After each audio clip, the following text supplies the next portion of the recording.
It's Thursday, February 25th, 2016, and this is Real in the Field Goals as we are 28 weeks shy of the 2016 NFL season.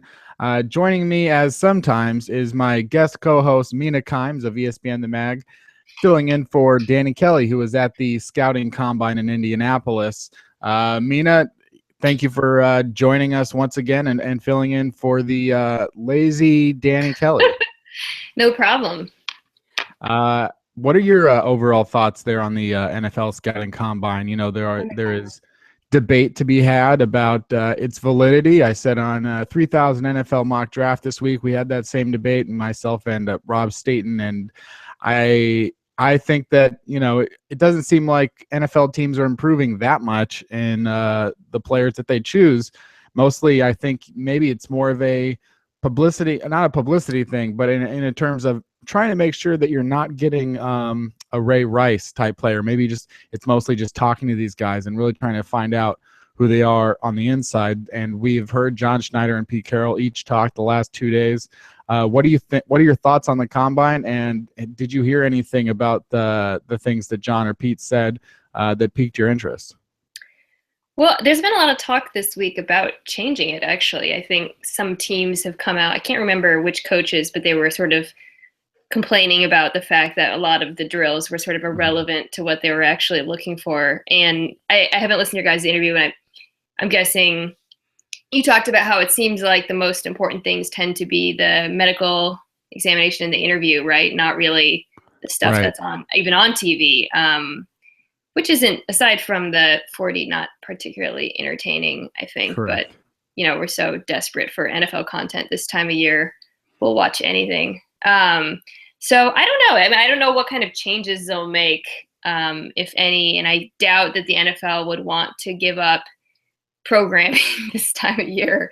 So I'm kind of skeptical of any meaningful changes. As far as what John and Pete said, it was actually, I thought, pretty boring, maybe compared to yours. I mean, not that they're ever super revelatory, but let's see. I mean, Pete said today that it looked like Graham was progressing nicely, not that he would say otherwise. And I think he sort of hinted at him maybe being back by training camp. Is that right?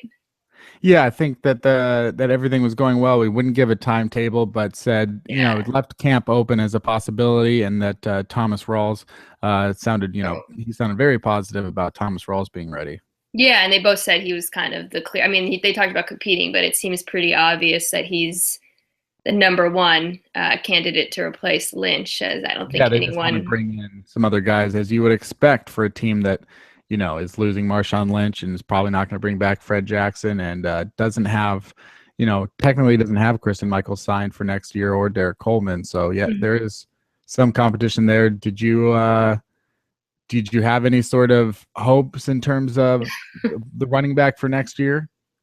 I mean, I'm certainly hoping we'll get to see the same Thomas Rawls we saw last year. Aside from that, you know, they do have a lot of picks this year, so there's a chance they'll take it back. I haven't looked at any of the mid-round backs. I'm sure you guys get into it in your other talk. But I wouldn't be surprised if they take someone. Yeah, I think that, you know, me and Rob over there at the other show, we like Paul Perkins of UCLA. We like Alex Collins of Arkansas as guys that could possibly be had in the second round, obviously in the third if they fell. And, you know, the Seahawks, they do have they showed last year that they're willing to trade to move up for a guy if they like him enough. Tyler Lockett did, you know, that was the guy. And Tyler Lockett had some interesting comments today on Instagram. Yeah, super cryptic. I couldn't quite understand it. And then he kind of walked it back or something. It was something about how a doctor said he could never play football again, but the doctor was wrong. Did you get any more? No. Insight? Yeah, that would seem to, I mean. Is Tyler Lockett dying? I don't quite understand. I hope that he's not. Was he telling a story like about something that happened in the past? It seemed like. Hopefully it wasn't like a recent incident.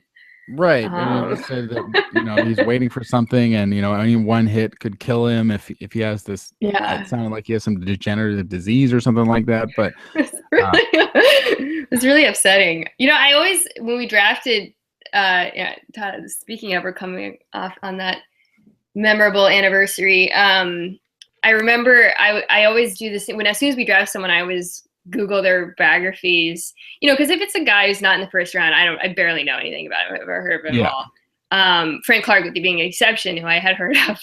And I think because we had drafted Clark, I was like, oh, please let Tyler Lockett be a good guy. And the first story that came up was about him writing inspirational poetry and reading the poems to his teammates before games. So I'm disappointed that last year we never got to hear any Tyler Lockett inspirational poetry. Hopefully that'll change this season. Yeah, I love the guys that a lot of the guys that we have. It is interesting, and I think we'll get to that in later on. Is some of the character concerns about not just players on the Seahawks, but maybe around the league, and sort of judging that. I didn't mention that coming up shortly here, we've got Greg Bishop of SI to talk about the Seahawks. He wrote the Seahawks little Hawaiian Adventure article last year that got some traction as far as talking about how they would recover from that loss. Do you think that going into this offseason, having lost the way that they did as opposed to the way they did a year earlier in the Super Bowl, do you think that how do you think that it does set up for the Seahawks over the next 6 months and leading into next season? Do you think that not just having a little bit of extra rest, but just the fact that they don't sort of have something to prove, that they're going into it more of in the way that they went into the 2013 season, is that a positive? I think it's a lot better than last season, where the team is situated a lot better. There's less contract drama this offseason. Obviously they're going to have to let some guys go, but they don't have the Russell Wilson contract negotiations hanging over the entire offseason. I think Russell Wilson's really asserted himself as the leader of the team last season. I think that'll really help exiting this year. And we're not coming out of, a brutal game with numerous terrible injuries at the very last possible time in the season. And then I just think that's, obviously we've got Graham and Rawls on the men, but compared to coming out of the Super Bowl, it's just brutal. I mean, they played so much football, and so I think it's just nice to have that time. Yeah, they need to get their mind set and go to Hawaii. Maybe this year they just go to like Portland or something like that. It's not they don't have to do a big old trip, nothing fancy, but maybe just go somewhere together and hang out. What do you know about the draft this year? Do you you don't have a lot of time to focus on what's going on, and obviously the Seahawks are picking 26th. Maybe you hear a name thrown around. Is there anybody in the draft this year that you particularly like, even if it's not a person that fits with the Seahawks? Are you paying attention? So I've just been kind of watching the big boards and looking at the people who are getting mocked to the Seahawks. I listened to your guys' podcast last week and, heard some of the names you mentioned. It was funny because I think you were talking a little bit about, I don't know how to say his name, the guy who smoked synthetic and fell off the balcony. Robert Nkemdiche, right? Yeah. And that wouldn't be my ideal for a first round pick. Obviously, like a lot of fans, I'm hoping we go O-line, but it sounds like that might not even be the best option in the beginning based on the talent that's available. So I don't know. I say this every year, but trying to predict how the Seahawks draft is like such a waste of time, I feel like. No offense I know that's the entire premise of your podcast. No. I mean, and obviously analyzing it and thinking about it is important, but they're just so wacky. And, you do all this work and then in the end they just trade down. Yeah, so. I don't. It is a little bit of a, you're spinning your wheels, but at the same time, I don't know, like, eventually scientists were able to prove, that gravitational waves existed. So if it takes 40 or 50 years, eventually maybe we'll be able to figure out how John Schneider and Pete Carroll, come to their conclusions. Because I would imagine that they don't necessarily, the way that Pete Carroll talks about how John Schneider has a knack for being able to guess when players are drafted, then I would assume John Schneider it's possible that he only has 2 or 3 names right now that he's like, we're going to take whichever one. We have these guys in an order, we're going to take one of them. Yeah. I mean, he's more prepared than that, but it wouldn't surprise me if Carroll and Schneider knew who they were going to draft already. So being able to crack that code, I think at the Combine, they really are just talking to these guys and figuring out who they are as people. And I mean, how do you feel? Because you've been you've written a lot about some of the cultural issues in sports. How do you feel about some of the questions that these athletes say that they are asked at the combine? Do you think that it's fair to sort of have questions about, say, a person's family or their background, and like sort of even sometimes somewhat offensive questions? Well, I would prefer that they didn't ask offensive questions. Right. I think that if I had to guess, it would be less about there being a right or a wrong answer, and more about just getting a chance to see whether these guys are pleasant to be around, honestly, and whether they can socialize and interact with a team potentially. Probably matters more to GMs than anything else, anything in particular, whether they see themselves as a cat or a dog, or whether they find their mom attractive. Right. Which is it's so weird, right? I mean, the whole thing is so weird. It I mean, makes do you sense think, on some level, though. I mean, it is a job interview, and it makes sense that they want to meet these guys before hiring them, technically. So the idea of it isn't crazy. It's just the execution's a little wacky. I mean, in some respects, I mean, you're someone that has gotten some pretty high profile jobs. I don't want to put you on the spot. With your background, you've been in places that not a lot of people get into, and I'm kind of the NFL is in that same respect. Could you sort of relate to, say, in a job interview, someone just trying to throw you off, not necessarily caring what the answer to the question is, but maybe even trying to offend you? And maybe there are some NFL coaches or GMs that feel like, let's see if we can just piss this guy off, or let's see if this guy Yeah. can keep his cool. Do you think that has merit? I mean, banks do it, hedge funds do it, law firms do it. They ask weird questions, or they try to surprise people. So I guess it must have some merit if so many employers think it works as an interviewing strategy. Who knows at the end of the day how much this even matters? I mean, when we picked Frank Clark last year, I think a lot of the people who watched the combine, the draft, remembered how he performed in his interviews, that and sort of his when he answered questions to the press, and it was pretty disturbing, to be honest, and unimpressive. And at the end of the day, I mean, did that matter at all, right? So who knows how much these things even play into the calculus of who they pick. Yeah, I mean, I think that's the other thing, is they talked a lot about Frank Clark in the way that I mean, it sounded like he was one of the best guys that they talked to at the combine and throughout the process. That Frank Clark's, the way, just his demeanor and his character Sure. was so good that they actually had bought into, his claim of everything that had gone into that incident that night or whatever. I mean, there are certainly charming guys, and you can do anything and sort of talk your way out of it. I mean, some of the most powerful men and women in America and around the world probably, just can talk their way around and make anyone feel comfortable with them. I sometimes wonder, though, like with any red flag, like, Mm-hmm. it seems like there's a pattern. And, you can get to a guy like, say, Aqib Talib, who right now, is on cloud nine. He's got a big contract with the Broncos. He hasn't been in trouble for a couple years.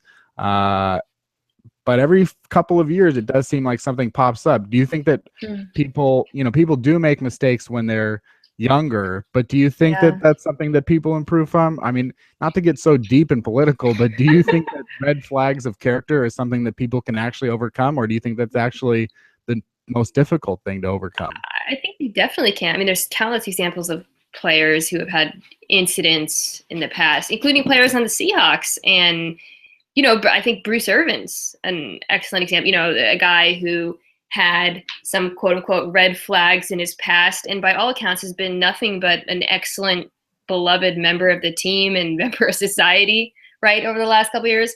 But then, you have a case like Randy Gregory, a guy who I think he must have failed three more drug tests, right, since joining the Cowboys. Yeah. So, at the end of the day, how can you predict what's going to happen with these players? They're human beings. You just don't know. And I think most people deserve second chances, obviously, and sometimes it works out and sometimes it doesn't.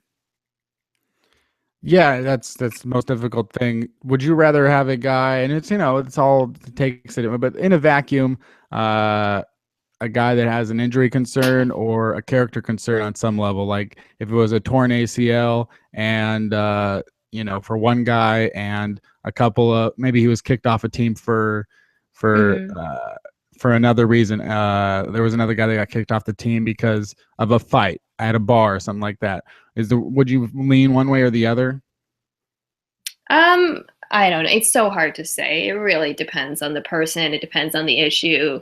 It depends on the injury. I feel like at the end of the day, there's no real. I mean, there are hard red lines. Like if a guy, murders someone, no, I don't want him to become a Seattle Oh, Seahawk. come on. If you just murdered someone, like one person?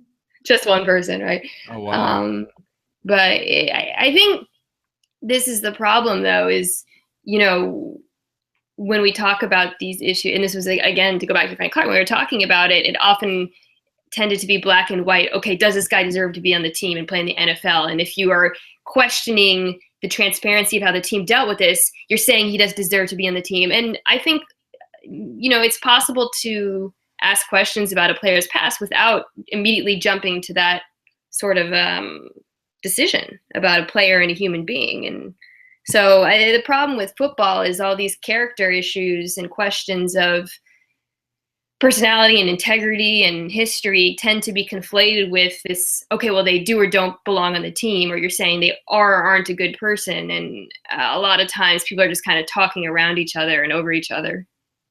I mean, we can dip into it just for, a minute, just as far as red flags and character concerns. I mean, this whole stuff with Peyton Manning, it's like 20 Yeah. years pass and we don't have any sense of Peyton Manning being a awful person for any reason whatsoever. No, I mean, you could say that, when you're Peyton Manning, he's so valuable that maybe his character does get swept under the rug. But what were your overall thoughts on the Manning situation and how bad it looks for him and his father and such when he was at Tennessee?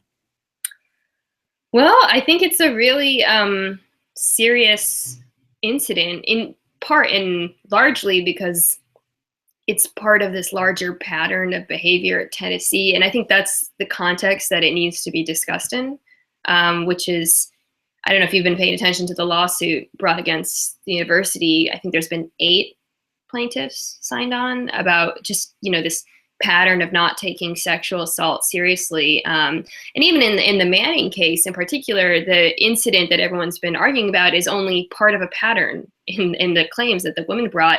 And a lot of her other claims were corroborated of just being sort of sexually harassed. So it's part of this larger discussion about Tennessee and whether or not administrators there were taking any of this seriously and continue to take any of it seriously. So that's the discussion that needs to be had, not is Peyton Manning a good or bad human being. And then secondly, which I think is a very complicated question that no one can answer without sort of knowing him and doing all the research. And then secondly, asking whether or not it happened, which I do think is something that deserves to be reported out and looked into, again, isn't the same thing as issuing this massive referendum on Peyton Manning and his career and his character. And again, it's similar to what we were talking about, where this thing that happens on the internet, where if you ask, okay, did this happen? What evidence is there? You're immediately attacked as, oh, why do you hate Peyton Manning? It's like, no, this is a serious allegation, and you can't just brush these things aside. And asking these questions doesn't mean you're saying something larger about, a man or his football career. So anyways, that's how I feel. Is I feel like all these questions tend to be conflated or confused, and Yeah, there's a I don't know. difficulty. It's frustrating. There's a difficult. It's one example of a larger problem with lots of people in society. I think it's that when you have an allegiance, for example, like your blinders are just so strong. So Right. if you have an allegiance to Peyton Manning, there is nothing that you want to hear that's to the negative of that. and facts, blah blah blah. It's the same thing with a team, or I mean, like, just for example, right now, like, I tweet someone that I follow from the AV Club tweeted out just an article about how there aren't, that most of the A-list actors, male actors, and who particularly, pointed out in this article from Cosmopolitan, was like that they just hadn't worked with female directors, and just like how Leonardo DiCaprio, who was the guy that they just wanted to highlight for this particular article, I think because of the time, that DiCaprio was in the news for the Oscars, which was just that he hadn't worked with a female director in the last 20 years. And I think it maybe only worked with one or two in his whole career. And I just retweeted it because I thought it was really interesting. And immediately you get a reply that's like, I don't give a shit, and like 5 exclamation points. And it's like, what is like wrong with you? Like, it's not just so much that you disagree with the premise, and maybe you have like some argument that you can be made about why there aren't female directors or why they aren't being given the same opportunities, but that's not what it's about. It's about not wanting to hear it. It's not so much that you disagree, it's that you don't want other people to say it. And that's right. So it's like with Manning or whatever, it's like they just don't want people to say it. Yeah, this isn't a discussion we should be having at all. And I think that's what makes me so frustrated is, and again, it was like this with the Clark thing, because I don't think, as a Seahawks fan, a person in the Seahawks area, I don't think I've ever been as critical of the organization, the Seahawks than I have when that happened. And it was interesting. People were upset that I was talking about it at all. Mm-hmm. It's funny because I was just gonna, if you had an article that had come out in this week or something like that, but I'd looked it up, and I think that this is your most recent article, was the one about the coaching diversity. You can correct me if I'm wrong. Oh, I did a thing about why Roger Goodell's so overpaid, but anyways. Oh yeah, that's right, you did. That was also another thing with the surprising reaction of people defending Roger Goodell. Oh my God. But the coaching diversity, I mean, it's not hard to, I mean, it's all laid out right there for anybody to look. I mean, this season, the coaches hired were 5 white guys and 1 African-American, Hugh Jackson. The year before, it was 6 white guys and Todd Bowles. It's all right there for anyone to look at. But I mean, when you post that article, you might expect what I would always expect in situations, and it can be even something tame. Like if I post an article about Marcus Colston, I've now been conditioned to expect someone to be like, who gives a shit about Marcus Colston? Shut up, Yeah. And but what was the reaction? Did you expect the reaction of people that just sort of dismissed your article and your research as being, having an agenda, or like, are you used to it? When the hate comments roll in of people that didn't even read the article, like, how have you sort of dealt with that, and how did that come after that article? I expected it with that one because it explicitly dealt with race, which is obviously a hot topic on the internet. And I get a lot lot of angry tweets and comments to everything I do. Mm-hmm. I can't imagine why, an Asian American woman writing about sports would get any hate tweets.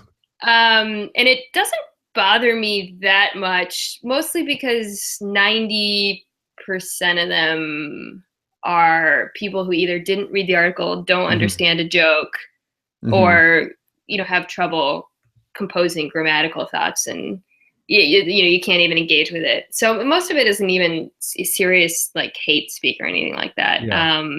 But yeah, it's weird how with a story like that where you just lay out the numbers, people don't want to even look at the numbers. They don't want to engage with them. They don't want to acknowledge that it exists, I think, which is interesting and a little bit sad. But and that's how I feel about all these NFL character stories, Manning, Clark, whatever.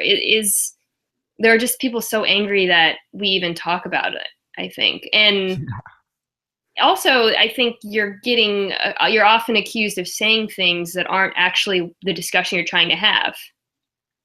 No, I mean, people will always, well, not always, not all people, but it's like a lot of people will read it and they're just looking for a reflection of their thoughts, and they're looking for the parts that, you know, are supposed to line up with them and what they've been believing. And it's like, it's not so much, you know, you would think from the writing perspective that it's like, oh, this is a new way to inform, or this is something that's going to inform people. You know, a lot of times for me, like, that's why I write, is to not inform people, but to inform myself, to sort of be like, oh, I have this idea.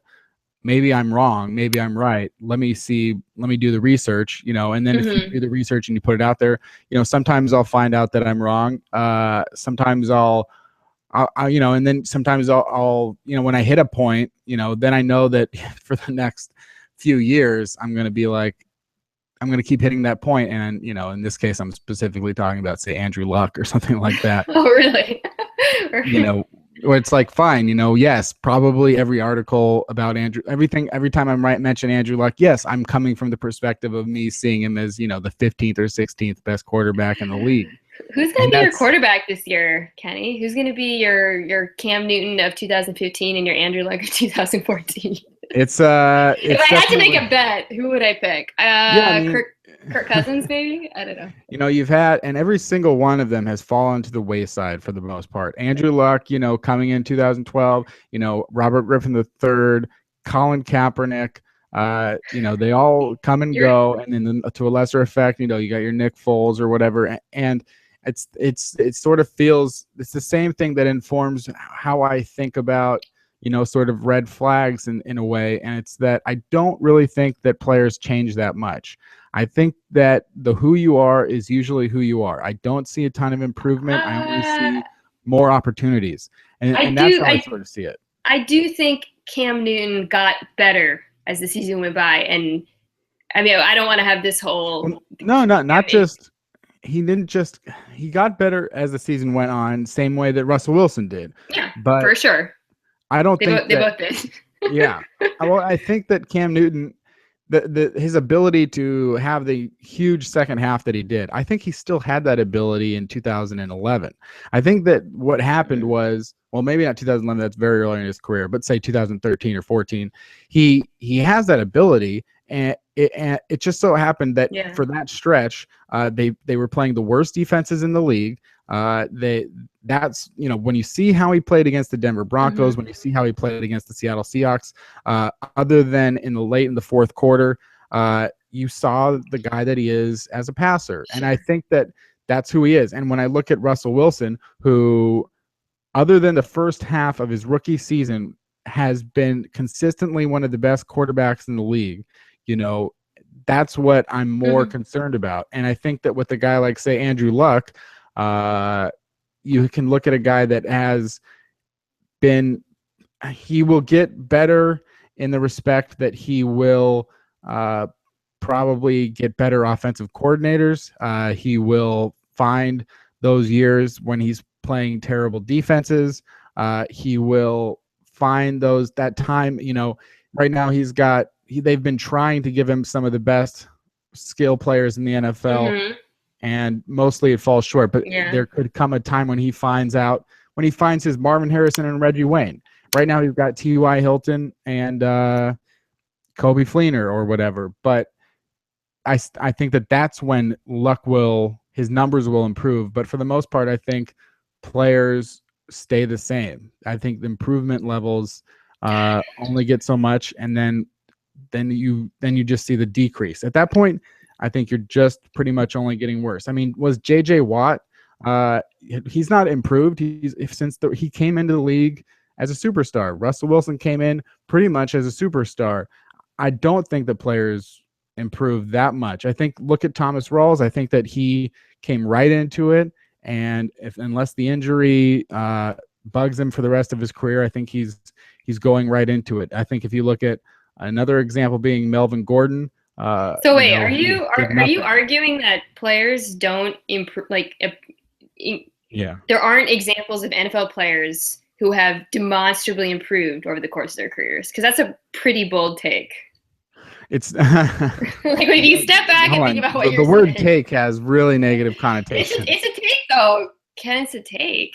Okay, so I'm saying that, yeah, pretty much. It's not so much that I've seen players become more focused. Like, you can take a guy like, Marshawn Lynch. Marshawn Lynch, if had 2,000-yard seasons like right out the gate with the Buffalo Bills when they didn't have anything really else going on. He was derailed by the fact that Fred Jackson came on and started stealing his carries. He didn't really have the attitude in Buffalo that aligned with what they were looking he didn't for. have the focus. I think that Pete Carroll is the type of coach that allows players like Marshawn Lynch to be free and to be themselves. And I don't think that that's something that was working for him with the Bills.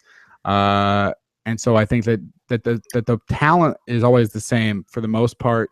Right. But well, the situations improve. I think you make a good point, which is a lot of times what we confuse for a player improving is actually a multitude of factors involving situation, context, game, the coach, the surrounding talent, all those things factor into it, obviously. So, when you see a player or in injuries that we may or may not know about, if luck is significantly, I mean, the whole luck thing is going to be so fascinating to watch last year, but we still don't know the impact that his injuries had in 2015. I think it's still by the way, this is just, I'm just going to go off a dip. I was just looking at the 2015 draft. Cannot believe the Colts took Philip Dorsett. Yeah. No, it's so wild. What a crazy bad pick. How could they take a wide receiver, a speedy wide receiver? It's so insane. No, how is Ryan Grayson still a job? It's so crazy. Anyway, sorry. No. I mean, that's two-pronged. I mean, yeah, I have a lot of opinions on how poorly managed the Colts are, under Grigson and Chuck Pagano. And Pagano, he made a comment today about Von Miller, or someone's like talking about how to build a defense or whatever, like the Broncos, or how it's been difficult to improve the Colts defense because, quote, Von Millers aren't falling out of the sky. And it's like, true enough, like Von Miller's one of the top 5 defensive players, good enough. But you know what? The Broncos also had, Derek Wolfe, who you passed on in 2012, and Malik Jackson, who you passed on in 2012, and Bradley Roby, who you passed on in 2013.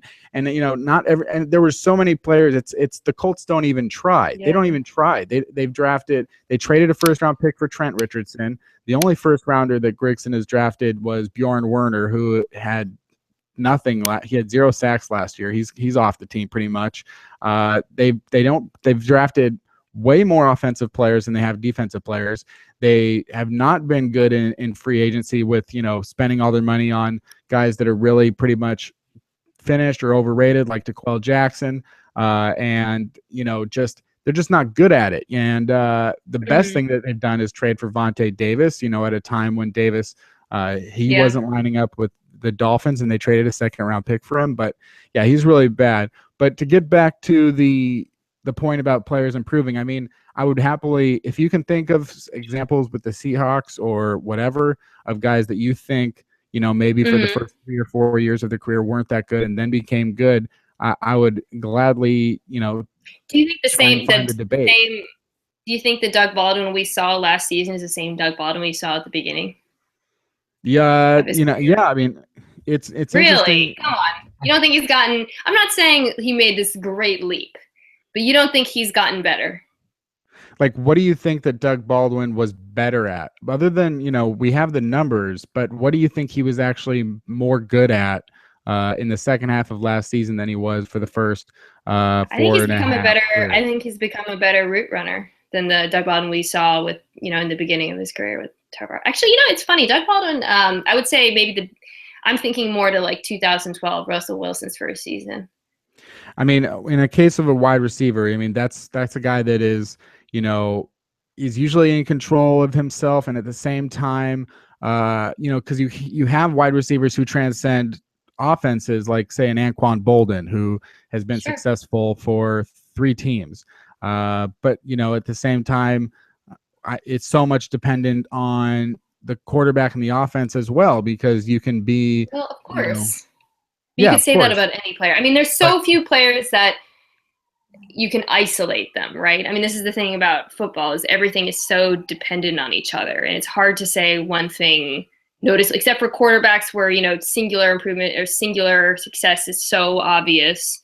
I really do feel like it can be hard to isolate them. I do feel like the Doug Baldwin we saw at the end of last year got open more. He's always, I think, had a pretty low drop rate and made great catches, but I think he looked like a better player than he did in 2012. And you could say, yeah, that's because Russell Wilson was a better quarterback, but I think that his individual effort also played a role. I mean, if you look at a guy like Doug Baldwin, I mean, he's a guy that came in as an undrafted free agent rookie, playing with Tavares Jackson, and he caught 51 passes for 788 yards and 15.5 yards per catch. In his first season with Russell Wilson, they clearly were not on the same page, and that's when he had a lull in his second season in 2012. 2013 and 2014, basically the same player he was in 2011, and then last year, he has 103 targets, a career high. He finishes with 78 catches. His catch rate is around the same as it's always been. 13.7 yards per catch is lower than it was in 2013 and 2011. I mean, for the most part, a lot of it comes down to the 14 touchdowns that he scored that really stands out, leading the league, tied for the league lead. But up until that point, I mean, I was even more critical than Doug Baldwin than ever. In his first 8 games of last season, he had 345 yards and 2 touchdowns. And 11 Jimmy yards Graham was also playing. And I think that when that changed, when Jimmy Graham, even then when Jimmy Graham, right up in those 3 games before Jimmy Graham got hurt against the Steelers, he was becoming a bigger part of the offense. He had 7 catches for 134 yards against the Cardinals. In that game against the Steelers, he had 6 catches for 145 yards and 3 touchdowns. And then really the touchdowns started coming a lot and very much and many so. And I still think that you can clearly demonstrate a change in offensive philosophy more than you can demonstrate a change in Doug Baldwin. Well, that's the hard thing about gauging any players on this team, because the offensive philosophy has changed. You know what I mean? Trying to say any of the players in the offense got demonstrably better, or maybe it's just all everything trickling outward from Russell Wilson, which is true. Quarterbacks can change and elevate the entire offense. I think of athletes as containers, basically, and I think the container that they are is that you have a set volume, and that volume of say talent, liquid talent that you can hold, and I'm not talking about anabolic steroids necessarily, but that amount of talent that you can hold. It's like you have guys that are a thimble, like me, right? So I would be representative of a thimble or a pen cap or something like that, and the amount of talent that I can hold. And then you've got the guys when you're drafted in the NFL, I think Marshawn Lynch, he is an Olympic-sized swimming pool that you can fill up, and that's how much talent he can be. And then you've got guys like why am I just now? It's not Julius Jones. Is that a name? Yeah. That's the guy that was the Seahawks. Which player are you trying to think of? The guy that was the first Carroll's first running back in 2010. Yeah, it was Julius Jones. Julius Jones, right?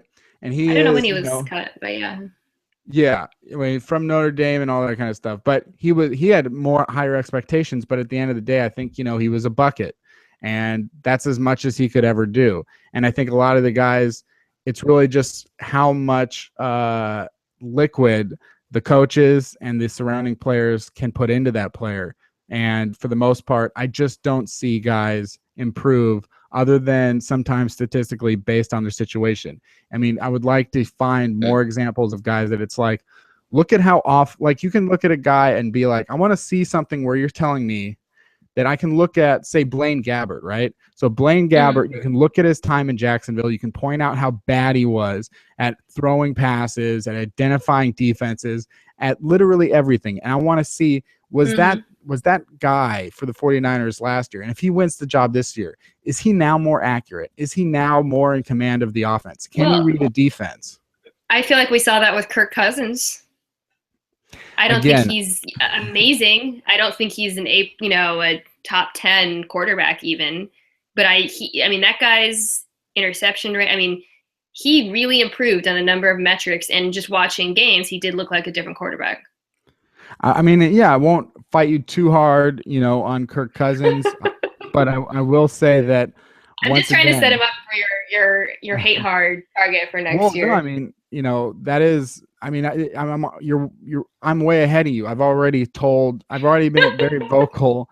From the time that Kirk Cousins really started to get on a hot streak, I've been very vocal from about that time that, oh, this is going to be fun to watch the Redskins waste a lot of money on this Cousins guy. And I mean, you look at, he was playing some of the worst defenses. He had 4 touchdowns against the Saints. He had 3 touchdowns against the Buccaneers. He had 4 touchdowns against the Bills. He had 4 touchdowns against the Eagles. He had 3 touchdowns against the Cowboys. I want to know how are these guys playing against the great defenses? I want to see them play good defenses. But there aren't that many great defenses in the NFL. I mean, sample size. But I can point out, the 5 or 6 quarterbacks that I would trust in any situation, especially in a Super Bowl situation. We saw it happen with, Peyton But we're Manning. not talking about guys becoming the best in the league. I'm just talking about, whether players can improve at all. No, but I'm saying Kirk Cousins will not. Yeah, I don't think he was pretty good in 2012 in the amount of time that he had to fill in for Robert Griffin III. I think given a high volume passing situation against the 31st or 30th, because we've already talked about how the Panthers had the easiest schedule. The Redskins were right there too. They had a very easy schedule. Yeah, but we're not talking about volume stats. He was more accurate. He was completing more passes. He would, just by the end of the season, he looked like a different quarterback. I can't believe we're arguing about Kirk Cousins. He's so. How did we get here? I don't know. Yeah, how do we ever get anywhere? I think, I do think that Kirk Cousins has improved. I mean, he was pretty bad in 2014, and he did show that he's capable of more. And I think quarterback is definitely the position that you can swing the most on. It's interesting because it's like you look at a guy like Dante Culpepper, who at one point, was pretty much an MVP candidate, and the very next year, without Randy Moss, his career was over. He threw like 10 touchdowns literally over the rest of his career, and he was 28 years old. So I think quarterbacks not only are the most dependent on the players around them, but they're also the ones that have the most, ways to improve or get worse, because they're so in control. And I think, if you study more, that's the one where studying comes in. I was going to say, I think the greatest area where you can improve in the NFL is mentally. As I don't know about the container theory, but you can definitely change your body so much. But NFL football is obviously extremely complicated, and there are certain positions. I think cornerback, for example, safety, where players can demonstrably improve their game by just learning how the game works at the professional level. And obviously quarterback, you make more decisions than the other player. So it would make sense that you can really improve just mentally. Yeah, that's one of the things that I'm just, I think what Kirk Cousins has proven to me, and, this is sort of just an example. It's not just a Cousins thing, but it's just an example. Kirk Cousins has proven to me that he is capable of starting in the NFL. He has proven to me that he is better than Brian Hoyer. He's proven to me, that he can go to a situation and look, and he's going to fall into that category of guys like Jay Cutler or, I think Matt Ryan, who has been overrated for the last few years and will not be as overrated now that we can really identify that he's just not getting the job done despite having Julio Jones. We can look at some of these guys. I mean, for me, if there's any look at, say, Matthew Stafford, who we can look at how he played last year, which was very well, and say, look, he's gotten better. And it's like, has he though? Because he had 40 touchdowns and like 5,000 yards 2 years ago. He's just very inconsistent. I mean, he has shown this. He is just very up and down like a roller coaster. He has shown that he can do this type of season. He's just also shown that he can also be very bad. Like Tony Romo, does he improve? I mean, is Tony Romo improving? Because he's also shown, as far back as 2006, I think, that he's very capable of being great. He's also shown that he's very, capable of not being that great.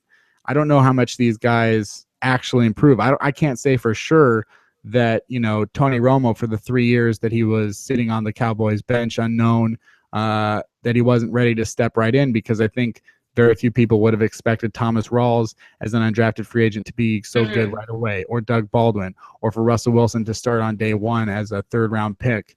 I do think that for the most part, like, to bring it back to the combine, I think the teams are going to find players now, and maybe they if they fall in love with them for athletic reasons or whatever, I think they're going to find players now that will pretty much fit all of the criteria. I mean, however they're evaluated with their draft profile. And if you say, well, I'm worried about this guy for this reason, and I like this guy for this reason, 5 years from now, I still think that most of those things will be true, unless the evaluation was just flat out wrong from the beginning. Like a guy like Tyler Lockett, you look back at the stuff that was being said about him back then, it was just flat out wrong. And that's what I think that Tyler Lockett will still be the same guy he was last year, 5 years from now, which is very good for Seahawks fans. We're going to move on to some other topic. Greg Bishop, we're having some technical difficulties bringing Greg in today, and that's on me. So we can, if we can figure it out, then we will have Greg on. Otherwise, we may have to push that back another week or some other time. My apologies to Greg Bishop, but and to the listeners for having to listen to me so much. Let's talk a little bit about Spark. What are your thoughts on Spark? It's something that's bandied about more in Seattle than probably any other NFL team. What are your thoughts on Spark? It is something that I think we are starting to hear more about, though, with regards to other teams. No, do you think so? I mean, I know that the Seahawks, it's legit that the Seahawks do have a method of Spark, and I would say it's probably it's right up there is probably the most important thing that they look for in players. They've clearly shown an affinity to size and speed and height and all that kind of stuff. It's very important. It's like Al Davis, but good. Yeah, I like how specific it is, because it's whenever people are like, oh, the Seahawks or the Patriots or whatever, they're always like, they like fast and strong players. It's like, well, no shit. Like, does some team like slow and weak players? Or they're like, oh, we really like high character guys. I mean, whenever we talk about the specific things that teams are looking for, they tend to just be the same and like a stand-in for good. So what I love about Spark in terms of its sort of predictive power as we're going to the draft is how, they are able to isolate very specific types of athletes. And I mean, athletes that have been working out, for the team. On the other hand, I think sometimes, obviously, with anything, you get your good and your bad. I don't think that all of the Spark players are necessarily doing that great. Who are some of the Spark freaks that have flamed out with the Seahawks? I'll have to, Kristen Michael, for sure. Yeah. He definitely was a Spark guy. And we don't know if Christian Sokoli will ever play with the Seahawks any snaps or meaningful snaps. I hope Zach Whitman isn't listening. I don't think he is. And I don't know that I think it's who are the guys that they have drafted that aren't Spark freaks. Even like Russell Wilson, even though he's short, he is an athletic freak. I think he's got some crazy BMI, and he's definitely really fast for a guy that does what he does. So I would be curious to see what guys they've drafted that aren't, athletic to a degree that is outstanding. Because even when me and Rob were talking on Monday and I was looking at some of the linemen that they drafted last year. Mark Lewinsky, Terry Poole, and Christian Sokoli were all like right at the top of their position groups. That's right. And what they were able to do. So It's interesting. Do you have any? I know that we've talked a little bit about their first round pick, but overall, just like, do you have any sort of strong Like desire to see them wishes. draft a receiver or a running back or any certain position? Oh, I really don't want them to draft a receiver in the top 2 rounds. I mean, I don't know. I just feel like it's not an. I mean, for so long, CX fans have been saying, we want a big receiver. We want a big. I think you probably mentioned this in your Colston piece. I haven't read it yet. He's huge, right? Like He's 6'4", 6'4", two twenty 5. five. Yeah. Right. So that's always been like this need that we're waiting for them to fill, and they seem uninterested in it. Yeah. But I don't know. It just doesn't seem like a really serious area of need this time going into this draft. Obviously, I don't see them going. Well, I mean, pass rushers, assuming they let Irvin go, is going to be a pretty strong area of need. Safeties, I'm always kind of, or not always, but that seems like something that they could target. Mhm. And then, but it's all less than the O line. How about you? Yeah. I think, I definitely think they're going to have to replace Bruce Irvin. There is Yeah. talk about, if they had to do so internally, I mean, you could talk about Cassius Marsh perhaps moving out there. Eric Pinkins is still on the team. He's sort of that tweener size. Hmm. You've got, I don't think Kevin Pierre-Louis is quite as exciting or fast enough to be that kind of guy. He doesn't seem like that kind of player. He seems more of the KJ Wright mold, and even then, like, I don't know how big of a future KPL has as a Yeah. full-time defensive player. So I definitely think, and they've had the most success with drafting linebackers, Bobby Wagner, Wright, and Irvin, as well as Malcolm Smith. I think that's probably something where if there's a guy, I think we've thrown out names like Eric Stryker. Uh, if there's a guy that they do draft in the first couple rounds that's a linebacker, I would have extremely high expectations. And I do think that Hmm. they will. I don't think that they will re-sign Bruce Irvin. What do you think? I don't either. Actually, Schneider made some comments about that, right? He was saying we'll try to make it work, but we'll congratulate him if he leaves. I just kind of there's something about the tone of that Yeah, made it seem kind of inevitable. And after the Vinny Curry contract, I mean, Scott, some of these contracts going yeah. around, and you're just like, I mean, I was just reading that I think Malik Jackson was saying he wanted 12 a year or something. And I'm like, God, just grab Michael Bennett and never let go. I don't Right. care if it's 2 years early. Let's do whatever it takes. There's no one like him in the NFL, and these guys are getting paid. So I don't know. I I mean, it's so the whole You don't want to Broncos do that? thing.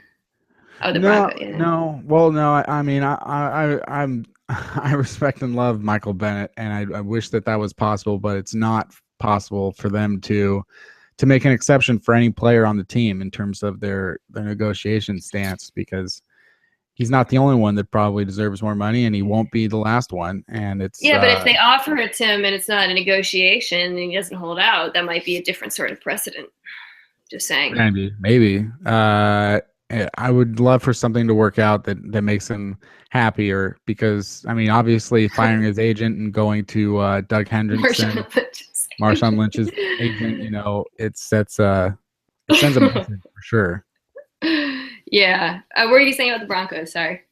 No, just the Broncos thing, coming off of the Super Bowl win and having that great defense. Derek Wolfe, I mean, I feel like they signed him before they won the Super Bowl. I think that Derek Wolfe is, a good player, but he just got a really big contract. I think Malik Jackson is a good player, but Jackson's will be overpaid. You look back at the 2012 Baltimore Ravens, and you can check out some of the contracts, free agent Yeah, contracts after they won the Super Bowl with Paul Kruger or that's a great Donnell comparison. Ellerbe. Like, it was just, I mean, it's an overrated time. And I would not be interested in talking to anybody coming off of that Hmm. Super Bowl win, because it's just Yeah. you're overrated right now. I mean, I think a lot of the contracts that are going to be signed are going to be shocking because of the cap going up. And I think mentally we haven't like adjusted to what that means. You know what I mean? For averages. So players know. But yeah, with the Broncos, they're going to have to let one of those guys walk. I think they're going to sign Osweiler. And you can't do both. Yeah. So in addition, obviously Von Miller. So I don't particularly want any of them. I mean, we don't obviously they don't have. It doesn't make sense for the Seahawks, but it does set the market in alarming ways. And this might be a no big free agent signing off season for the Seahawks. Probably not. If they did go any sort of direction, I think I put out all my predictions, at least with the guys that I was most interested in my two-part little series back there last month, earlier this month. The 10 free agent situations or contract situations that make me the most upset. And I think, I would stick with what I said, which is that I think re-sign Russell Okung, do it before he can, test out. If he's injured, if he's worried, whatever. 5 years, $50 million, Brandon Albert money. Let J.R. Sweezy go. There's no problems there. He's not that great, and that's Yeah, probably the situation where you start to maybe talk to one. You talk to a few of the free agents, which is I think the guard situation. You don't want to go in there again. I don't think you want to go in there again next season, sure. having 5 guys try out to be on the starting offensive line. So, When was the last time they had a free agent offensive lineman? They took a flyer on Eric Winston, right? I remember that didn't work out. did he actually come in? I mean, he must He not came have been here in. for very long. He didn't make the team. They talked to Evan Mathis last year. They brought him Yeah. in and didn't sign him, and I think he obviously had a good season with the Broncos.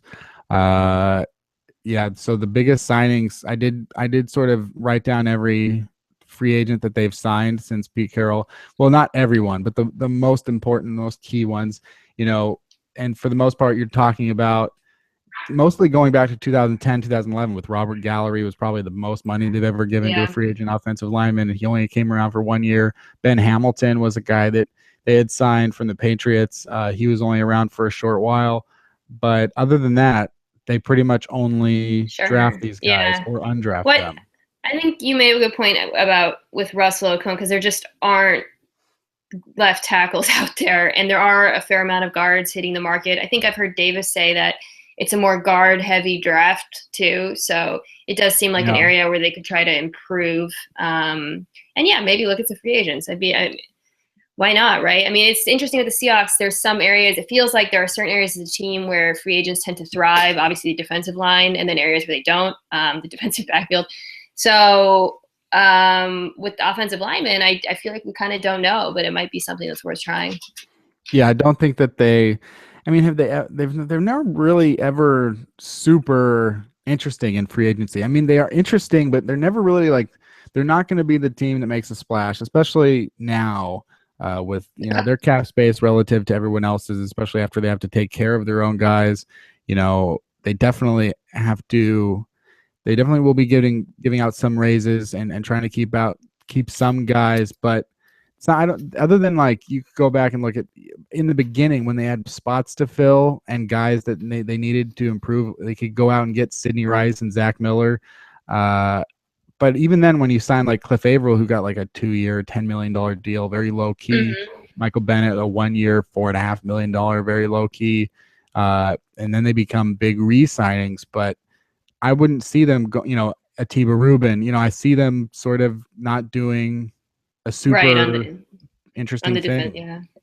Yeah. It's funny because we were talking about who was it? The guy in Miami, Cameron Wake. Yeah, I was hearing his name kind of tossed around the Seahawks. It just made no sense to me. Didn't seem like their kind of move at all. Which means they'll probably do it because if I said, And I yeah. think that Wake and the Dolphins, from the last thing I saw, were Or in did talks. they in They talks? want to Okay. figure it out.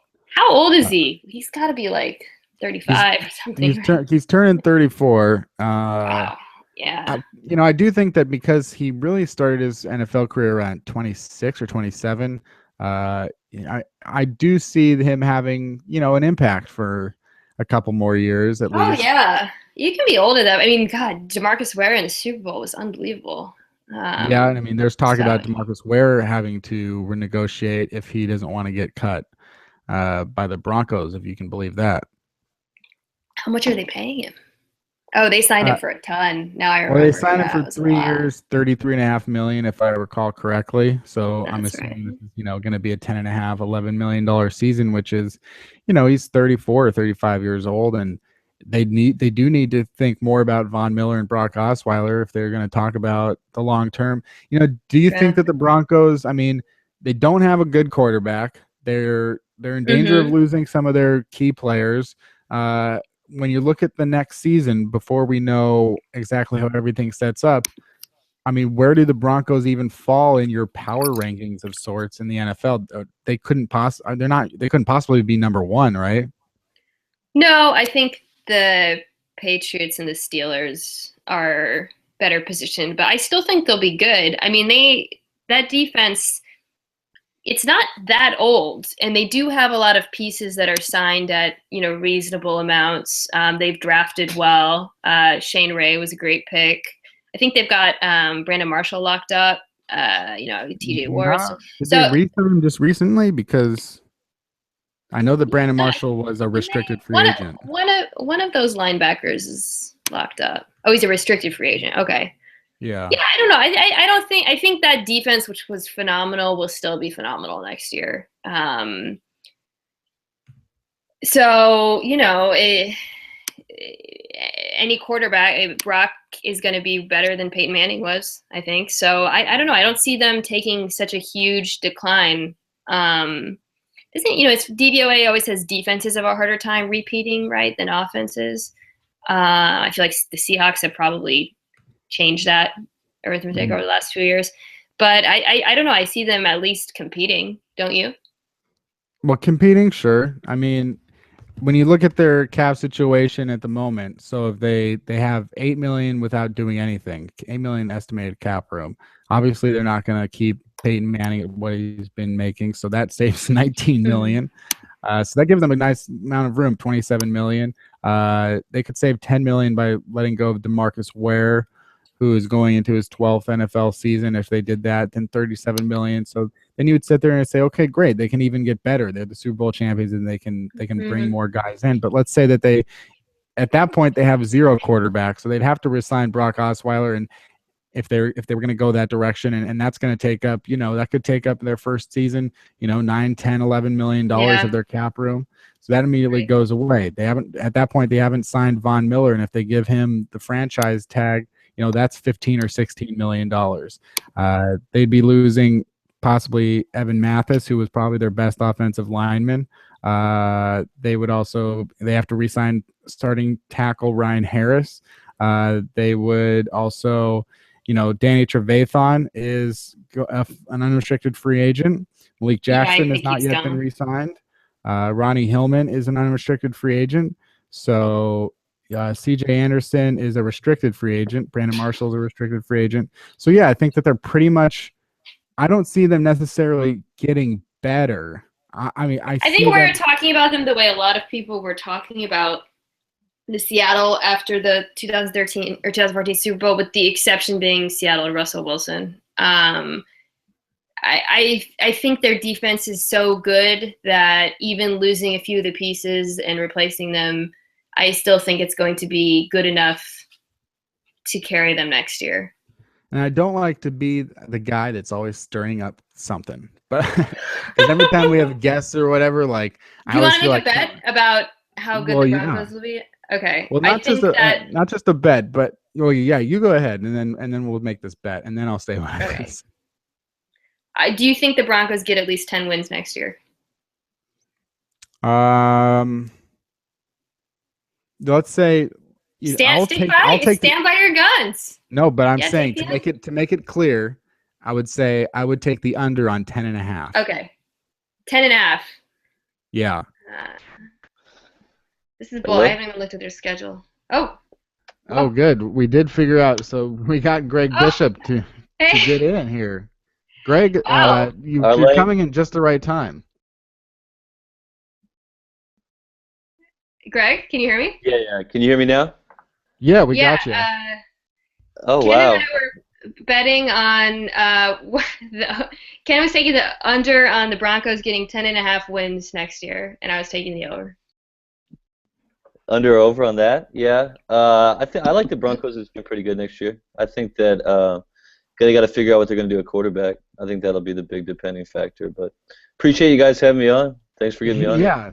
This is perhaps the most unusual guest transition that we've had in the history of the show, but definitely welcome, because I was definitely worried that we weren't going to have the promised guest, Greg Bishop of SI, to come here and talk Seahawks and the NFL, and we start out right now with the NFL. Yep, Greg, we were talking about, the Broncos have a lot of they came in sort of as a surprising playoff team, as not surprising in the sense that they really were sort of nondescript, other than they had this really good defense. Unusually, they had no quarterback really to speak of to help them along, and they go into the next season still without a quarterback.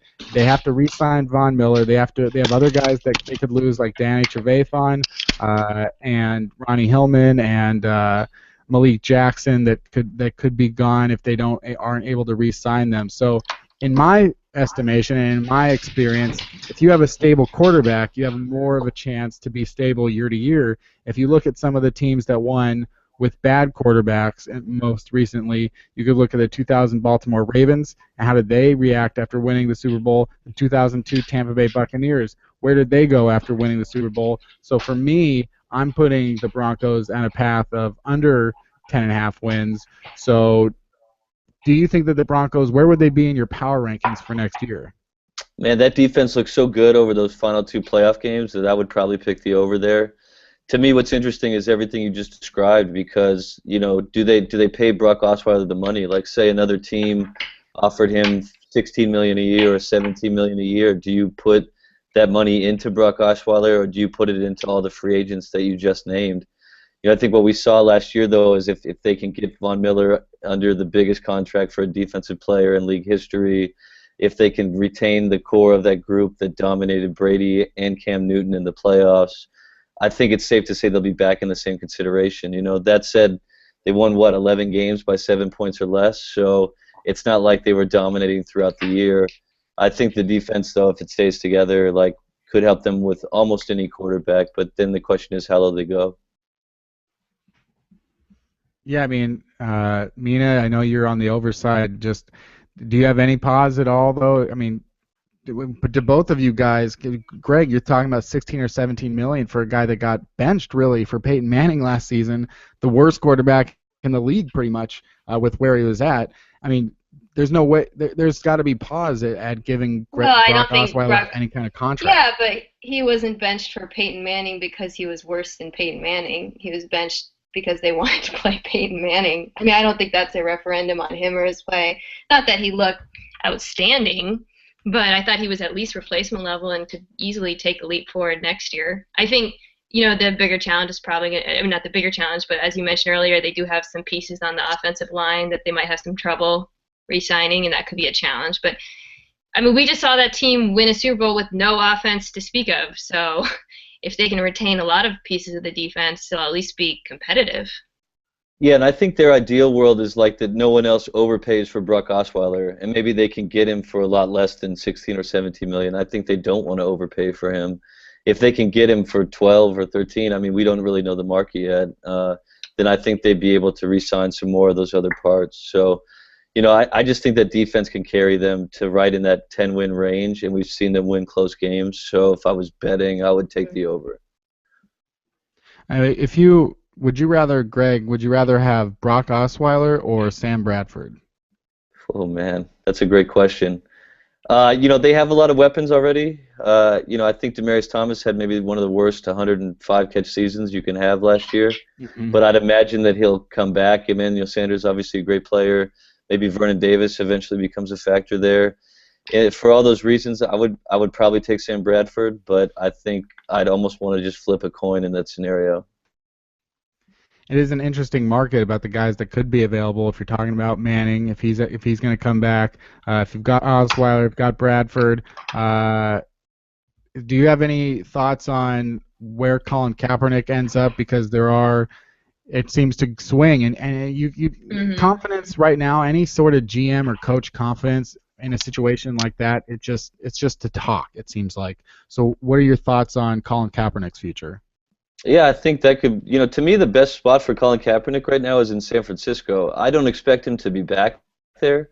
I think there's a lot of bad blood there right now, and I don't think he's super happy with them as an organization. But I think that under Chip Kelly, he might have his best success. You know, we've seen some of the things that Chips likes to do on offense. You know, Colin obviously has a varied kind of skill set, and he did have a pretty good year 3 years ago. So I think they would actually work pretty well together. I just don't think that's what's going to happen. Do you have any? But you Is don't, that do a you fear think of yours? he's gone? Yeah, I think Colin Kaepernick will not be in San Francisco next year. I think that. Wow, didn't they just say that today? Did they just come out Yeah, and say I that? think they kind of have to say that. I think if he has his druthers, he'll be somewhere else. But then again, you got to look at the market and where would he go? Where would he fit in? We've seen some of his struggles in the last couple of years with throwing downfield and whatnot. So I think essentially they're trying to diffuse the situation right now. But I personally would be surprised if he ended up back there. Well, there are certainly a lot of teams, quarterback-hungry teams. It's funny, the Jets were floated earlier, right? Which I thought was kind of ridiculous. Namely because I didn't see why he would want to compete with Ryan Fitzpatrick, who seems to be pretty well liked there. Although his girlfriend, who's on not Bad Girls Club, Ken, can you help me? She's on one of those Yeah. shows. Anyways, who was I've maybe never heard Alden of that. Smith's girlfriend at one time, which could be the key to the entire implosion in San Francisco. Wow. Have you not read about this? Are you guys not up to date? This is allegedly why Colin Kaepernick wanted to go to the Jets. No, I've Anyways, not read about that. sorry that you guys aren't as good reporters as I am and don't keep abreast on NFL news, but Right. Nessa, that's her name.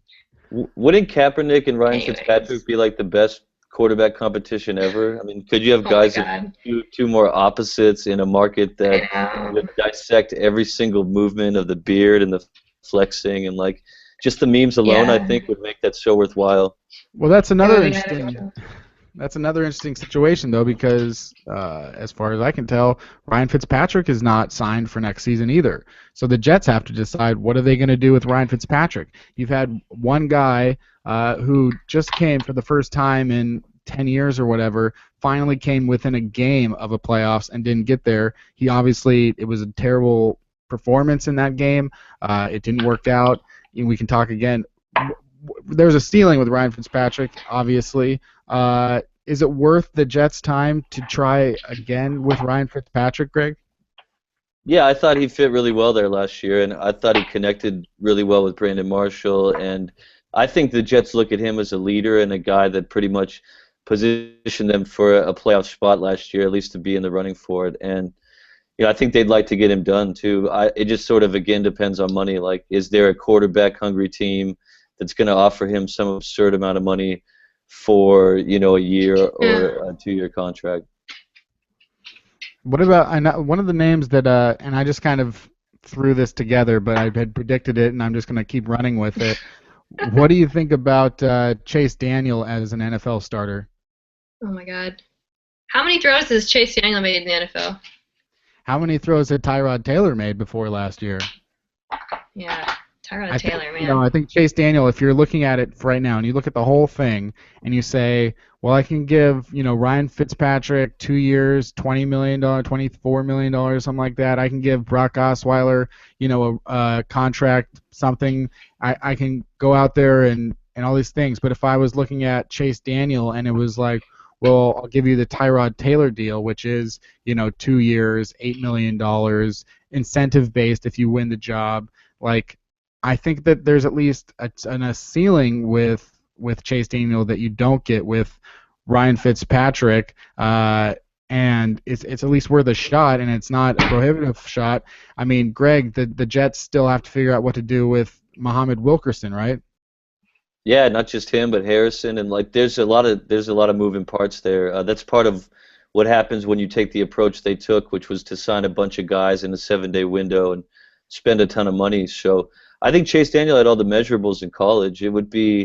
I think they would be a little bit nervous, trying to translate that into like your starting quarterback day one. But I think he would fit there maybe potentially in a backup role.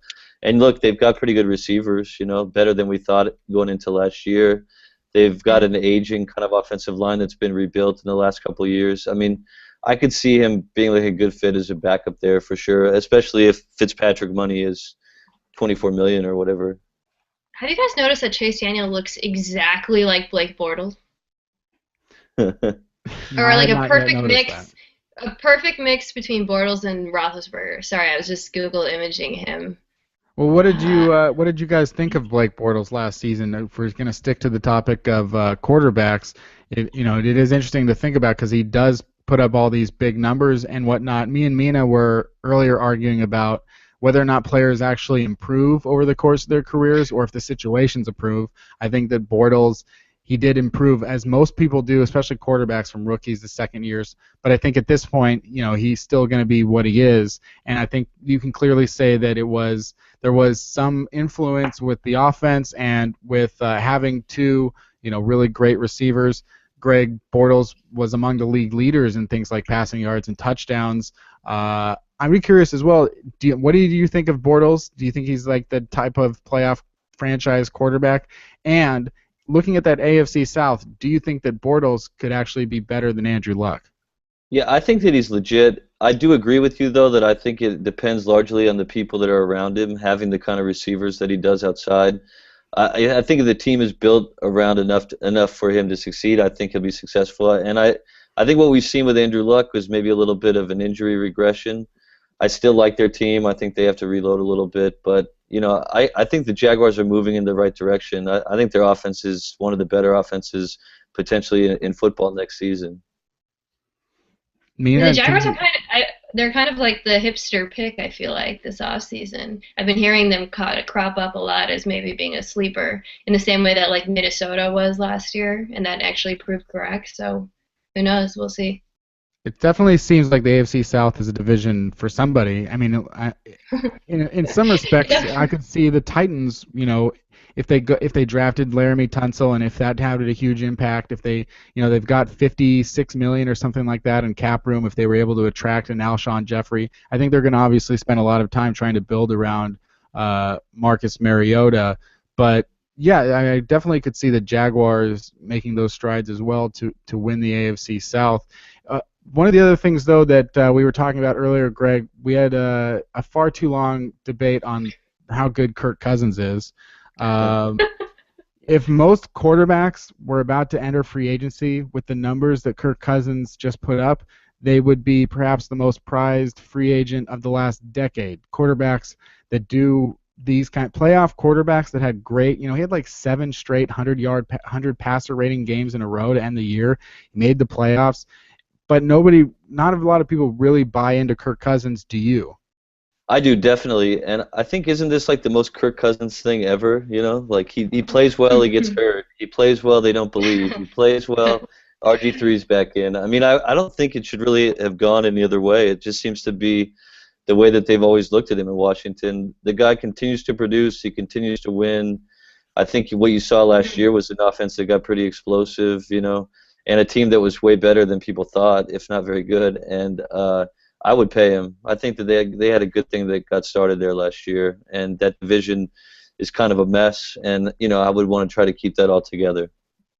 Why do you think they were better last year than people thought? I think it's because how their offense came together. So it was him and Jordan Reed, and the players they have outside. And I just think they got more out of him than they could have expected to.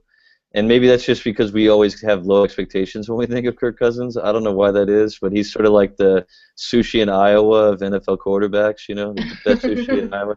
It's like there's always just some sort of knock against him, and yet the numbers don't necessarily support that. And it's not like he has the best offense in the league, but he has good players around him, and they had a lot of success, especially toward the end of last year. I feel like as a quarterback, if you have interception issues coming out the gate, people will never forgive you for that, and that just becomes your identity in so many people's minds. And obviously, that's an area that he's improved upon a lot, but you still associate Kirk Cousins with throwing, multiple pick games. I went to actually the Seahawks game at FedEx Field 2014, and I thought he looked good. I remember we won. I feel like Deshaun Jackson maybe lit it up that game, but he looked pretty good that year too. Kenny and I were talking about how much he's improved, but I think you're right saying he wasn't terrible. He was just spotty in 2014. So it'll be interesting to see how much he gets paid. Imagine if he came on the market. I think that's unlikely, but what would Denver pay for him? How would he be in that offense? Yeah, he could get a very big contract on the open market. It is interesting because I do see a situation that where he plays on the franchise tag just because, if it takes up a lot of cap space this year, at least everybody can have reassurance that he can follow it up, because I do see some possibilities of him having a Nick Foles follow-up, just because Right, yeah. the situation was just a little bit too perfect stormish for me, and I would like to see, before I would give him, the real type franchise money, I would rather just pay him a bunch up front one time and then see where we are after that. The Redskins have already invested a lot. They invested so much in Robert Griffin that I think that they would be gun shy to do that again with another quarterback and have to pay for it in the long run. One team that doesn't have any quarterback problems is the Seattle Seahawks. And I'm kind of curious as what, Greg, you wrote about their post-Super Bowl Hawaii trip last year. Can you sort of talk about how that came together, in the sense, like, what drew you to that story? Where'd you hear it, and how did you sort of follow up with that? Yeah, no, it was an interesting piece. I heard it just sort of secondhand from somebody that was aware of what happened but didn't really know many of the specifics. And they said essentially, like, you should kind of look into that. And then I just started asking players. So I went out to camp. I live in Seattle, so I went out to camp a few days in a row, and I just sort of pretended like I knew what had happened. And I was like just kind of fishing to see what I would get. I talked to Lockett. I talked to Wagner. I talked to Doug Baldwin, was great for the story. And then I started calling Russell's support people. So I know his manager pretty well, Matt Rogers. He's the agent's son. I know the mental coach, Trevor Moad, from my previous dealings with them.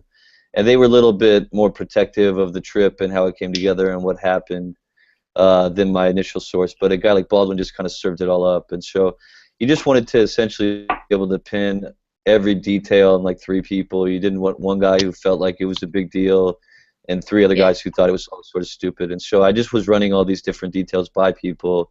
And then when I felt like I had enough, I wrote the piece. It got panned a little bit after it ran, but I thought people would try to make more of it than it was. Who panned it? I thought it was so good. That ESPN story about Russell mid-season, they described it in a pretty funny way. It was like it ended with all them on the beach, like hugging each other and singing "Kumbaya." I think the phrasing was something like that. And I could see why people thought maybe I tried to make too much of it, but I just sort of thought it spoke to Russell, because if you know him, he's like that kind of guy, like kind of an overplanner. What I loved about that piece, aside from how I know how difficult it is to reconstruct in great detail something like that you weren't at, is there were still like some elements of like, this isn't entirely fixed. Like you mentioned in the story, you had that great note about how I think Russell said they all sat together in the plane, but then a bunch of other guys were like, no, actually, the offensive defense sat in different parts. There were like little insights into.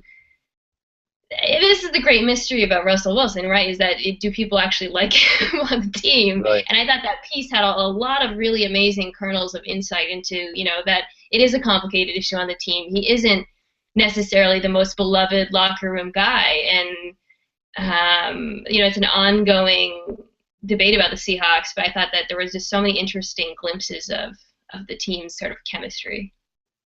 Yeah, and I think that all speaks to what Russell was doing, what he was trying to do. There were some guys that thought it was weird that the plane on the way back said like "Go Russell" on the side. There were some guys that the plane on the way back said "Go Russell" with like an exclamation. Some guys thought that was so Russell, and so other guys, like when they flew out there, they said that the offense and defense were completely separated on the plane, and they said they weren't that way on the way back. And, I just think it's a tricky thing for him, right? Because there's been so much attention given to him, and there is a segment of that locker room, I think, that finds him to be a little much or a little robotic or a little calculating. And he has to try to be their quarterback, which, involves leadership anyway. But he's also on a team with a lot of established players and guys who make a lot of money and guys who are all pros. And he's got to blend a little bit in a way that maybe he's not used to. And I think what you've seen the last few seasons is him kind of trying to do that. And it's not always seamless. In fact, it's been kind of messy at times.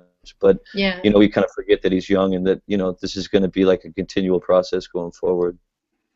I mean, you think not have? Oh, sorry. No, it's just that. Go ahead. No, you go ahead. Okay, great. This is top notch. The people like the podcasting where we fight for airtime, but it's no, it's interesting that because when you're a franchise quarterback, a true franchise quarterback, and if you're at the stage this early in your career like a Russell Wilson, let's be honest. I mean, he's gonna stick around longer than anyone else on the team. He's gonna be around longer. I mean, 3 years from now, most of them will have already been recycled. And the guys that will still be here, most likely, would be, the legacy Seahawks like Earl Thomas or Richard Sherman. They don't even play the same side of the ball. It doesn't matter if Russell Wilson gets along with Earl Thomas or Richard Sherman, really. And so really the only guys, I mean, how many guys has Russell Wilson played with on offense for his entire career? Russell Okung and Doug Baldwin. And now Marshawn Lynch is gone, so that's another guy that I don't think that Marshawn Lynch and Russell Wilson probably even speak, and I probably are not even friends, I would imagine. Maybe I think it's a mutual respect sort of thing. So, does a franchise quarterback, how much does he actually need to get along with his teammates? I mean, how would you weigh that? There's a chemistry, and we saw how that chemistry between Doug and Russell worked so well last year. But as a whole, how much do you think Russell Wilson needs to be liked?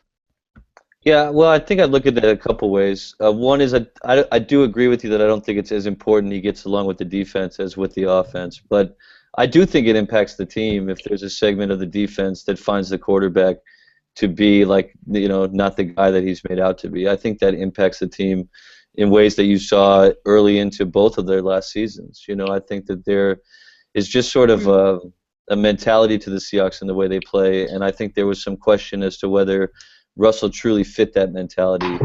Now, I know him pretty well, and I'm not as critical of him probably as most people, but I think it does impact your team. The franchise quarterback doesn't have to get along with everybody, but he needs to have their respect, and he needs to have them not be pointing at him as something other than what he is. And I think you're seeing him make great strides in that regard before last season, and I think you'll see it again before this season. But I don't think it's as cut and dry as saying like it's okay the defense doesn't like him, because I think that has impacted their team, and I think we've seen it even in the beginning of the year in both of the last 2 seasons. I feel like, is it the original Mighty Ducks where the rich kid joins the team and he doesn't fit in the beginning, or is that D2? I believe it's D2. Is it D2? Yeah. Is D2 the one where every kid in America learned that Iceland is green and that Greenland is icy? Yeah. And then Emilio Estevez's coach's character, it falls for okay. Anyways, yeah, I do feel like there's a little bit of that kind of going on with Russell Wilson, where he comes from a unique background, and he obviously isn't the most relaxed dude, but I think when he plays well, they just can't help but respect him. I mean, during that streak at the end of last season, the comments you were seeing from Earl Thomas and some of the players, just the obvious admiration for what he was doing on the field, were just undeniable. So it is his team now, and going into next season, there's no question, I think, of who's setting sort of the culture for the Seahawks. I think it's, go ahead. I was just going to say, I think what we're seeing is part of the evolution. I do think it will be different moving forward, and I think part of that is just natural. People forget that Russell just sort of shaped his entire personality or persona into, what his dad kind of wanted him to be, and as you get in from 25 to 30, I think you naturally just take a harness a little bit more of, who you actually want yourself to be. So, I mean, some of this stuff about whether he's genuine or not, I think will shake out when he finds more of himself. So I think that you'll see, a difference in that dynamic even next season. But, it's something that I think has impacted them in previous years. Mm. I mean, I sort of compare it in a similar way to say, perhaps a Steve Jobs or someone I'm just trying to take another. Let's do this. Yeah. In another area or field where it's Steve Jobs is an ass, and I don't want to talk. And he's the most hated man in this company. Blah blah blah. But it's the same things that make a person successful might not make them good to be around. If Russell Wilson is cold and calculated, which I believe, when you talked about the stories of how he's been brought up to, rehearse press conferences and be an image as much as he is a player. I think it'll work out really. It has worked out really well for him. It will make him successful financially off the field and for probably his entire life. And at the same time, that same cold calculation is probably what makes him so, icy and the same player in the fourth quarter as he is in the first quarter, and really that sort of to that maintain that, he doesn't take bad beats. I mean, when he takes a bad beat, he just shakes it off and he goes to the next. And if there's a robot, he really is the most robotic quarterback in the NFL. Every play you're going to get pretty much the same guy, and that does seem to make him good. Whereas Cam Newton is a very emotional player, and that can benefit him at times as well. Greg, what were your thoughts on the Cam Newton post Super Bowl press conference? Because that was something that was brought up quite a bit. Yeah, well, I think seeing how Russell handled his loss compared to how Cam did, it's pretty obvious what the better route to go is there. I didn't personally feel as offended by Cam's post presser. I sort of think Super Bowl week is kind of a weird deal for these guys. They get asked the same terrible questions over and over and over. He's been bombarded for 150 times with this stuff about what it means to be a black quarterback and starting the Super Bowl, or why he ripped the 12th man flag, or why people hate his celebrations. And I just think that you lose a game where you didn't play very well, where you got dominated by Von Miller and DeMarcus Ware off the edge, and I could see why his emotions weren't great. I didn't really fault him as much for that, but I do think it ties into, people are going to now say, well, here's another example of Cam Newton and why you shouldn't like him, and maybe we should start another petition and all that stuff. Whereas Russell doesn't allow himself to be criticized that way because he's consistent, like you said, in it doesn't matter win, loss, interception, good player, whatever. Yeah, it's we want to touch just quickly on some of the other players in Seattle that by the way, you say you live in Seattle, Greg. What is your affiliation with the Seahawks? Did you grow who are you from Seattle? You'll enjoy this. I actually lived in Littleton till I was 10 in Denver, and so I was a Broncos fan when I was a kid. But I moved to Tacoma when I was 10 years old, and I went to high school at Curtis and University Place. And my wife and I moved back to Seattle 2 years ago when I took the Sports Illustrated job. So pretty much everyone in my family is a Seahawks fan. I don't really root for anybody anymore, but I used to go to one game every year, and it was always Broncos Seahawks, and we'd always be rooting for the Broncos. So yeah, it was something where, like, even now all my family sort of transitioned into Seahawks fans. They have 12 flags. They bitch about Russell Wilson, complain about him, I should say, constantly when they love him when he's playing well. And I get hit up for autographs, trying to get not mine but theirs. 3 times a week probably. Yeah, I'm jealous of not rooting for any team, to be honest with you. I think it would be great to be a fan of the NFL and just watch the NFL and not care who won or lost. But we are, right here on Real on the Field Goals, we are rooting for the Seahawks to do well. To do that, we'll have to see how they do in free agency. Just give your quick thoughts on some of these guys that they're being talked about, and perhaps just what you're hearing perhaps around the league. I can say perhaps about 15 more times, but Bruce Irvin, does he stay or go? How's that? How big is that? All of the talk about his how much money he could get paid in free agency, is it real? I think it's real. I think they want him back. I think they'll have a certain number they don't want to go higher than.